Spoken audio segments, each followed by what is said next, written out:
لحم عراقي خالص عجل وسعر اللفه 3000 دينار. اخاف عالم يقول هوايه 2750 ما يطلع. شنو قصدك؟ هاي ماكو واحد يدفع ثاني، ادفع مالك وروح خلي الرجال لا يعطي فلوس لفتك 60 30 الف مال لفات مالك. صار هيجي موقف. اي والله اوتر بارحه واحد اكل 30 الف دفع معك حساب العالم. لا حول. زين اي والله. تفضل خلي اسوي لك لفه. اهلا وسهلا بيك. طبعا طريقه التقديم هنا يختلف. اي كله فريش عندنا. هاي مي ماله اخاف عالم يقول دهين.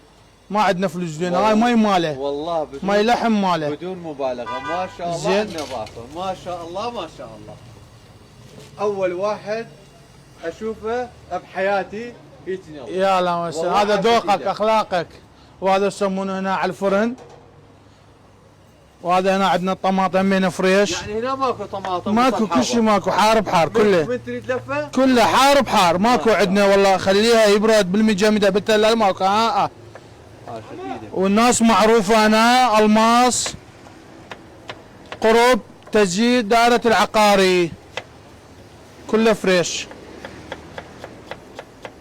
وعندنا قيمه من لحم عجل عراقي. ايش قد سعر القيمه؟ 3000 ماكو 2750. لا ابد هاي القيمه العالم يعرف. وعندنا روز دجاج مو فلس ماجه روز دجاج. هذا روز دجاج سعر اللفه 2.5 منه. 2.5. ايه هم فريش. اي هم فريش. زين. وهذا اللفه قدام اخاف عالم يفتح الصمون من هاني كله افتحه. وهذا الروست مال اهل كركوك يعرفون شنو الروست. وهاي يسمونه يعني اللحم عراقي 100%.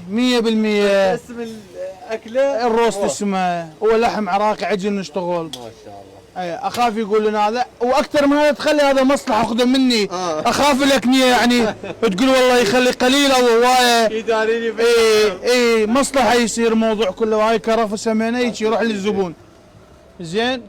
وهذا الزبون ايش قد سعر هذا؟ 3000 2750 ما يصير. ليش ما يصير؟ مو والله لحم عراقي علم وذا الشيء. والعالم يعرف العربان هو يعني العالم شلون تقول عنده فد ميزه بكركوك يعرفون شو اشتغل. ما شاء الله. ايه هنا من كاتب احد لا يسال. احنا قلبنا خلصان. ايه احد لا يسال. هاي كلها فريش قدام اقي خالص. ايه هاي اللحم هاي قدام عينك. بعد ما يحتاج ما يحتاج. اي ما يحتاج. اي والله. هاي عنواننا من كركوك قرب دائره تسجيل عقاري الماس ثانيه. تسجيل عقاري الثاني. بصل طماطه وما بي ماجي بس ملح. اخاف يعني لكم نيه فشي ما بي. لحم عراق كل شيء ماكو. ما عندنا فلوس بهارات. زين. وهذا مي لحم خالص مو مال بهارات. ما شاء الله. اي مي لحم خالص. اكو عالم يعرف شو قاعد اقول. زين. وهذا الدجاج فريش. اهل كركوك يعرفون شو اي شنو. وهذا دجاج مالتنا. اخاف عالم لاني يقول والله بمي لحم. لا هاي مي مال دجاج واحد باعوا. زين. وهذا طاوه مشلحه. واكو عالم يحب يشلح الروست مثل كبس. يعني هيك يحبه. اي هيك يحبه يعني مو بيدي. اكو عالم يريد. انا ما اقدر اقول له لا. كل زبون يجي اهلا وسهلا به.